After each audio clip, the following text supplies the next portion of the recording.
So, introduction to Docker. To be able to explain what Docker is, I have to talk about cloud service, like AWS and Microsoft DigitalOcean and Google Cloud Platform. All these companies, they actually support Docker, but they provide clouding service. Basically, clouding service is like service using the virtual computers, like using virtual machine. So basically, they have a like computer, and it has OS, and on top of the OS, there's another OS. Like for example, in your Mac, within your Mac, you can use a virtual machine, VMware or something, some software, and then you can install a window, and then you can switch between Windows and Mac OS. And okay, that's what the cloud um, service is using, like virtual machine. And also cloud service, you can like pull the image, and then the image is already configured like OS, like it's configured with your favorite softwares like Apache server or some programming languages, or making a good environment to make it easy to work, so you don't have to spend hours like installing everything that you need and configuring everything, because every time you want to deploy an app, you might have to do that. But if you have an image, you can use the same image again for each deployment or services. So cloud, in the cloud world, within the computer, all the computers are kind of connected, and then the virtual OS gets created and deleted, as needed. Depends on how many users there are, and Docker is very similar. Difference is that you don't install the whole OS on top of the OS. You just install the some like a library that's needed for running the server. So therefore, because you don't install the whole OS, the image size is very small. And then you share the resources with the host OS. So basically, Docker's host OS is Linux. So there's a machine, there's a Linux OS, and there's a Docker on top of the Linux. But Docker is not an OS. It just so Docker have a function that devices all the kernels of the Linux and uses it. And then, but then the container, Docker creates a container which like work exactly like a virtual OS, which is like kind of half virtual. So in terms of container, it's kind of virtual, but how it really works is not virtual. It's it's just using the part of the Linux's resources. It's divided by containers, and then each container uses the resources of Linux. And so Docker includes programs and library programs within the Docker image to use the server OS like its own. So yeah, Docker using the OS like its own, like by dividing the resources. So you're not installing OS like cloud service. So think about it. How light is the image? Like basically, cloud service image includes the whole entire OS.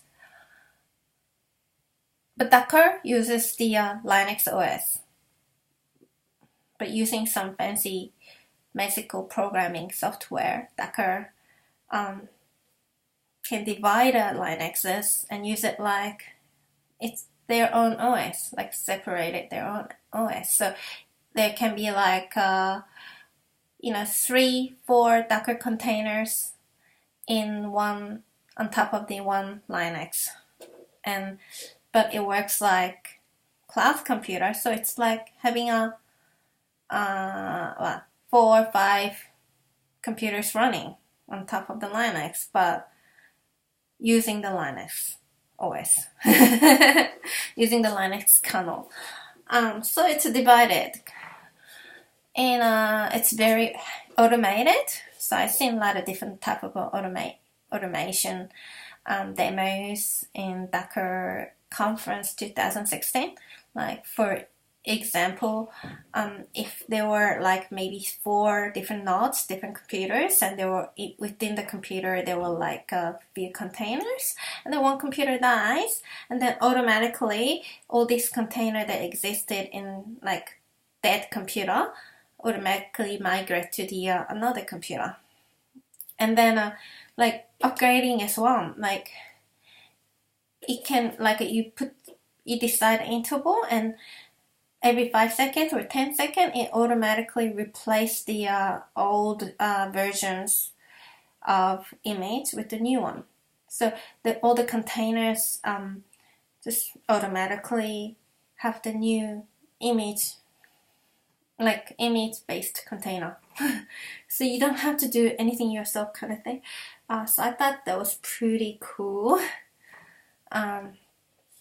Okay. So yeah, you're as a Docker, you're sharing the host computer's resources. So you're not installing any OS in Docker.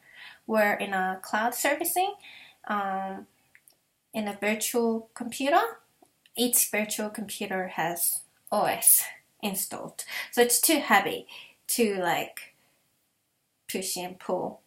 I mean, they still do it. Yeah.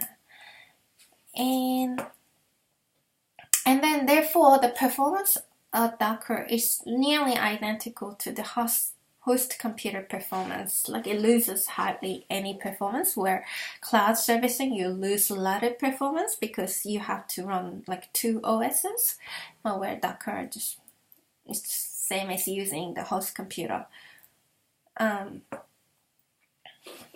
And then Docker is specialized in deployment and creating the new images. So it's better for the developers because that's what developers want.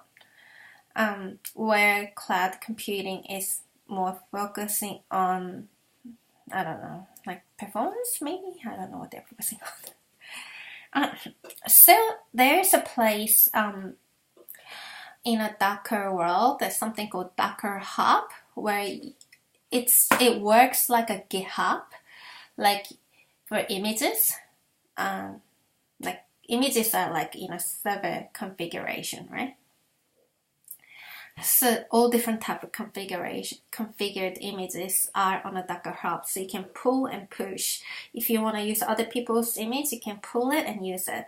If you want to upload your own configuration, you can push. And then other people can use it like on a GitHub. Also, it does like version controlling like GitHub. So in a GitHub, if you every time you commit and push, you add new portion of the code, source code, and then it gets all added up, and then created a one big application that you built or built together with other people. In a Docker Hubs, in the same way, it's built. You have a firstly built Docker base image, and then another layer you configure, another layer you configure. You can go back and forth exactly like a GitHub, different versions. Also, because there's a base image, and then other people are when other people are sharing, they are sending and receiving the differences from base image or certain base image. So it's not heavy to exchange, because you're not exchanging the OS, you're using the Linux. I don't know what is the right word, Linux or Linux. So also Docker provides various APIs, so it's very useful for it's very automated, and it's very, very good for developers and server management.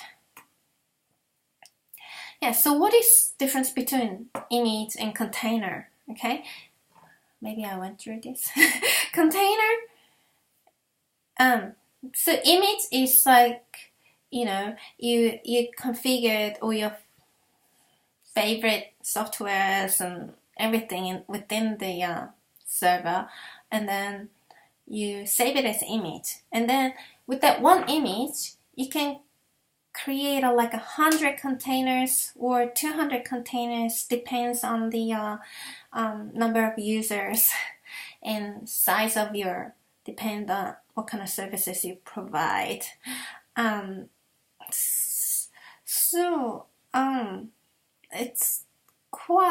It's like an image, it's like something you save and you use it again. Container is actually it's very similar to a virtual computer itself, but it's a container because it's working on top of the Linux and using the Linux resources. So how cool is that? And so that's exactly it. I think that's my understanding of Docker. And hopefully you can understand and compare between cloud computing and how Docker is different. Docker is literally 100 times better. I think all the clouding will be Docker in the futures. Because just simply Docker works on existing OS, where the cloud computing has OS on top of the OS. I don't know if I'm right, but I think I'm right. Thank you. Oh, how do I turn it off?